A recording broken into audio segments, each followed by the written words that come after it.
What if I told you that the Middle East is teetering on the edge of a new conflict, not because of a single event, but because of a web of old grudges, new alliances, and the constant game of chess played by global powers?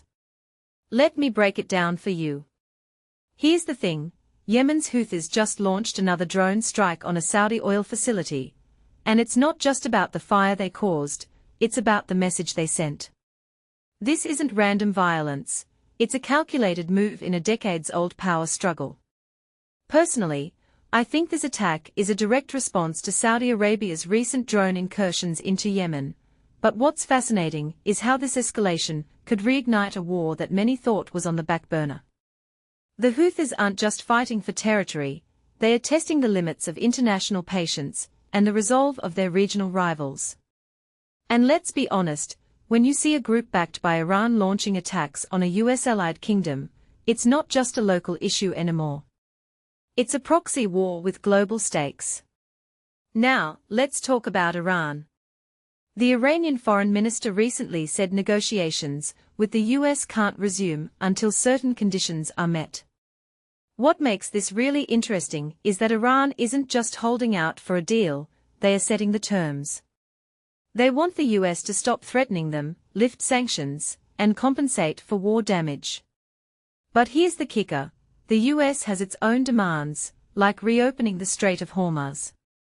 This isn't just about trade routes, it's about control. The Strait of Hormuz is the lifeblood of global oil supply, and whoever controls it holds immense leverage. From my perspective, this standoff is a perfect example of how geopolitical chess is played with real-world consequences. The potential Iran-Oman deal to reopen the strait through alternative routes could be a game-changer, but it's also a temporary fix. What this really suggests is that neither side is willing to back down, and the world is holding its breath waiting for the next move. And then there's the Pentagon. The US is pushing to accelerate weapons production, but why now? Well, the war with Iran has drained stockpiles of advanced missile interceptors, and the Pentagon is scrambling to keep up.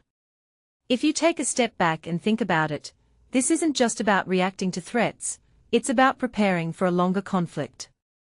The US military's reliance on these interceptors is a ticking clock, and the fact that they are having to ramp up production speaks volumes about the scale of the challenge they are facing. One thing that immediately stands out is how this reflects a broader trend.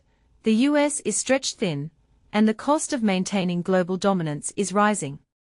What many people don't realize is that the Pentagon's push for speedier delivery isn't just about the current conflict, it's about modernization efforts that were already underway. This is a perfect storm of old and new, where legacy systems are being tested against emerging threats. So, what does all of this mean for the future? If the Houthis keep escalating, and Iran keeps hardening its stance, we could see a full-blown regional war. But there's also a chance that the Iran-Oman deal could de-escalate tensions, at least temporarily. However, I'm not convinced that's the endgame.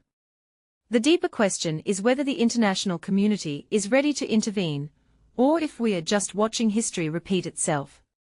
A detail I find fascinating is how the Strait of Hormuz issue ties into both economic and military strategies.